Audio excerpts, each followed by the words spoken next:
আসসালামু আলাইকুম, সবাইকে স্বাগত জানাচ্ছি বিডি ভিউজে। আপনাদের সঙ্গে আছি আমি তাসনিম হোসাইন। ইউক্রেন যুদ্ধের কারণে বিশ্বের বহু দেশের মতো ব্রিটেনকেও নানামুখী ধকল সামলাতে হচ্ছে। তেল আর খাবারের দাম বহু বেড়ে গেছে। গ্যাস সংকটের কারণে শীত মৌসুমে কিভাবে আবাসস্থল উষ্ণ রাখা হবে সেটা নিয়ে রীতিমতো উদ্বিগ্ন হয়ে উঠেছে ব্রিটিশ নাগরিকরা। জনগণের সমালোচনা এড়াতে ব্রিটিশ প্রধানমন্ত্রী বরিস জনসন ইউক্রেন ইস্যুকে অস্ত্র হিসেবে ব্যবহার করছেন, কিন্তু ইউক্রেনের ব্যাপারেও ব্রিটিশ জনগণের উচ্ছ্বাসে ভাটা পড়তে শুরু করেছে। ন্যাটোর মহাসচিব সতর্ক করেছেন যে ইউক্রেনের যুদ্ধ কয়েক বছর পর্যন্ত স্থায়ী হতে পারে। সেক্ষেত্রে ব্রিটিশ জনগণের সামনে আগামীতে কী ধরনের বিপদ অপেক্ষা করছে সে বিষয়ে ব্রিটিশ সরকার এখনও খোলাসা করছে না। ব্রিটিশ সেনারা সরাসরি যুদ্ধে না জড়ালেও ব্রিটেন যে অর্থনৈতিক যুদ্ধে নেমেছে সেখানে সেনাদের বদলে সরাসরি ধকল সামলাতে হচ্ছে সাধারণ ব্রিটিশদের। বিস্তারিত থাকছে হায়দার সাইফের প্রতিবেদনে।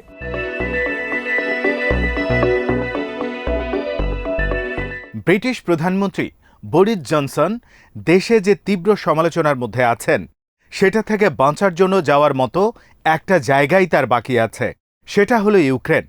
আর সে কারণেই টরি দলের ক্ষুব্ধ এমপিদের উদ্দেশ্যে যখন তার বক্তৃতা করার কথা ছিল তখন সেই বক্তৃতা বাতিল করে তিনি ইউক্রেনে উড়ে যান। সেখানে ইউক্রেনের যুদ্ধকালীন প্রেসিডেন্টের সাথে আরেক দফা জোরালো হ্যান্ডশেক করে তবেই তিনি শান্ত হয়েছেন। তবে জনসনের এই আচরণের মধ্যে লুকাছাপা যাই থাক না কেন, ইউক্রেন যুদ্ধের ব্যাপারে মানুষের মধ্যে যে অনীহা জন্মাতে শুরু করেছে তিনি সেটা ঠিকই ধরেছেন।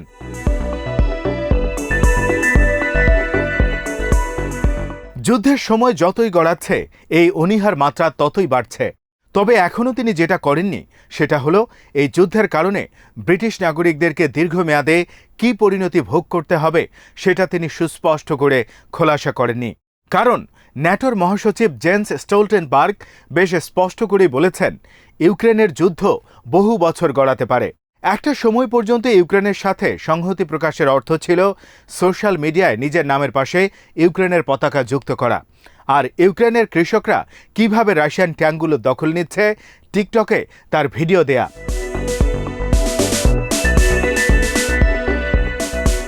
কিন্তু সময় এখন পার হয়ে গেছে। ব্রিটেন সরাসরি যুদ্ধে নামেনি ঠিক, কিন্তু যে জ্বালানি আর খাবারের দাম বেড়ে যাওয়ায় বহু মিলিয়ন মানুষের জীবন এরই মধ্যে কঠিন হয়ে গেছে।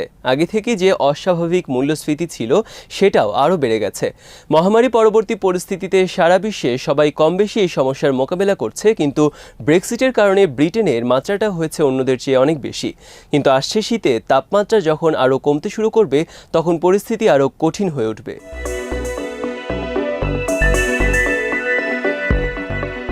অনেক বিশ্লেষক মনে করছেন রাশিয়ার প্রেসিডেন্ট ভ্লাদিমির পুতিন এই পরিস্থিতির জন্য অপেক্ষা করছেন। যখন ইউরোপের কোনো একটি দেশ পরিস্থিতি আর সামলাতে পারবে না, ফলে ইউরোপের ঐক্য ভেঙে পড়বে এবং বাধ্য হয়ে তারা ইউক্রেনকে তখন শান্তি আলোচনার দিকে ঠেলে দেবে। ব্রিটেনের নতুন সেনাবাহিনী প্রধান ব্রিটিশ সেনাদেরকে ইউরোপে আরেকটি যুদ্ধের জন্য প্রস্তুত হতে বলেছেন। তিনি যে এখনই সেনা মোতায়েন করতে যাচ্ছেন বিষয়টি তেমন নয়, বরং অর্থনীতিকে রক্ষার অজুহাতে ট্রেজারি বেঞ্চ থেকে যাতে সেনাবাহিনীর বরাদ্দ কাটছাট না করে সে ব্যাপারে তিনি আগাম সতর্ক করেছেন।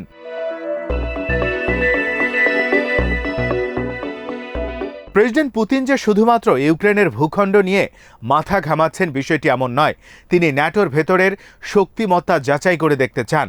পশ্চিমা বিশ্লেষকদের অনেকেই মনে করেন ন্যাটো সদস্যরা যদি নিজেদের রক্ষার ব্যাপারে সদিচ্ছার প্রকাশ ঘটাতে না পারে তাহলে ইউক্রেনের প্রতিবেশী দেশগুলোর কেউই নিরাপদ থাকবে না। কিন্তু এইসব মীমাংসা কিভাবে হবে সেটা এখনও স্পষ্ট নয়। গর্ডন ব্রাউন বলেছেন কর্পোরেশন ও জ্বালানির উপর কর বাড়ানোর যে পরিকল্পনা নেওয়া হয়েছে মূল্যস্ফীতি ঠেকানোর জন্য হয়তো সেই কর বাতিল করতে হবে। এগুলোর সাথে আরও বহু জোরালো দাবি দাওয়া এখন জমা হয়েছে। ব্রিটেনকে শিগগিরই হয়তো ইউক্রেন আর দেশের পরিস্থিতি নিয়ন্ত্রণ এই দুইয়ের মধ্যে যে কোনো একটিকে বেছে নিতে হবে।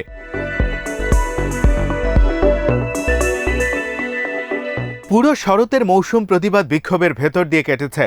সরকারি খাতে বেতন নিয়ে দর কষাকষি চলছে। কোণঠাসা হয়ে পড়া শ্রমিকরা সঙ্গত কারণেই মজুরি বাড়ানোর জন্য চাপ দিচ্ছে।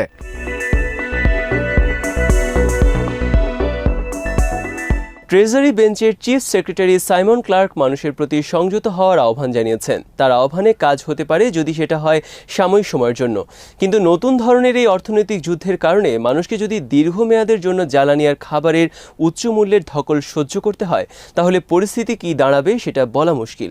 অসহায় মানুষদেরকে অবশ্যই রক্ষা করতে হবে। গত মাসেও তাদেরকে জ্বালানি বিলের জন্য জরুরি সহায়তা প্যাকেজ দিয়ে সাহায্য করতে হয়েছে।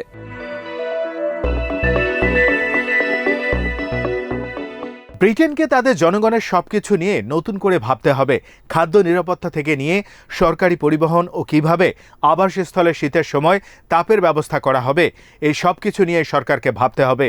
এর অর্থ এই নয় যে নেট জিরো নীতিকে ছুঁড়ে ফেলতে হবে। টরি দলের কেউ কেউ তেমনটা বলার চেষ্টা করছেন, বরং এই নীতিকে আরও জোরালো করতে হবে। ক্রমবর্ধমান তেলের দামের মধ্যে ব্রিটেন যাতে টিকে থাকার শক্তি অর্জন করতে পারে, সেজন্য এই নীতি অনুসরণ করাটা জরুরি।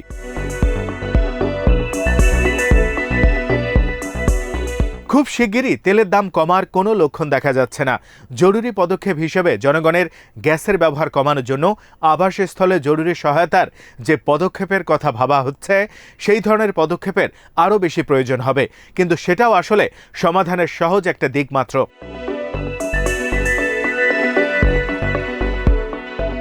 এই শরতে ঋষি সুনাকের যে বাজেট, সেটা সন্দেহাতীতভাবে যুদ্ধকালীন বাজেটে রূপ নিতে যাচ্ছে। ট্রেজারি বেঞ্চ বিষয়টি বুঝতে পেরেছে।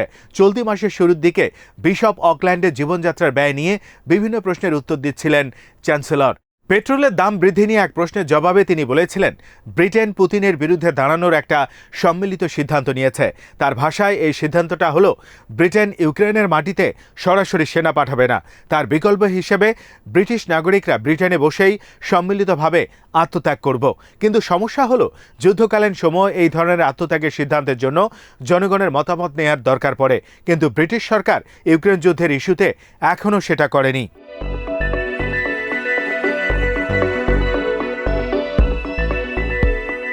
প্রশ্ন উঠেছে, ব্রিটিশ সরকারের কি এই ধরনের পদক্ষেপ নেওয়ার নৈতিক অধিকার আছে? এর আগে জনসন যখন জাতির বৃহত্তর কল্যাণের জন্য সাধারণ মানুষকে কষ্ট সহ্য করার আহ্বান জানিয়েছিলেন, তখন ছিল কোভিড-19-এর সময়। জনসনকে তখন উদ্বিগ্ন চেহারার ডাক্তারেরা ঘিরে রেখেছিলেন, আর জনসন জনগণকে ঘরে থাকতে বলেছিলেন।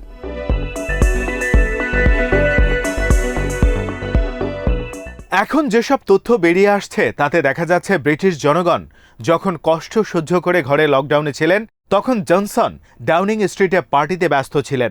এখন আবার যখন নতুন করে ব্রিটিশ নাগরিকদের আত্মত্যাগের আহ্বান জানানো হচ্ছে, তখন ভেতরে ভেতরে কি ঘটবে সেটা কল্পনা করাও কঠিন হয়ে দাঁড়িয়েছে।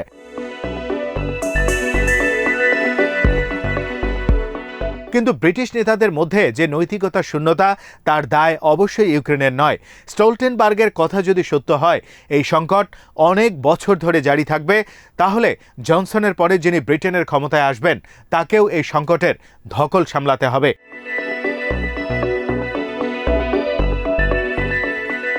যন্ত্রণাহীন যুদ্ধ বলে কোনো জিনিস নেই, সেটা শীতল যুদ্ধই হোক বা গরম যুদ্ধই হোক, আজ হোক বা কাল হোক, কাউকে না কাউকে জনগণের মুখোমুখি দাঁড়িয়ে এই সত্যটা স্পষ্ট করে বলতে হবে যে মুক্তি অর্জন করতে হলে সবসময় তার জন্য কিছু মূল্য পরিশোধ করতে হয়।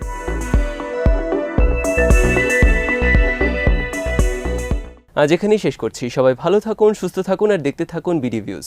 চ্যানেলটি ভালো লাগলে সাবস্ক্রাইব করুন। সংযুক্ত থাকুন আমাদের ফেসবুক পেজে। আল্লাহ হাফেজ।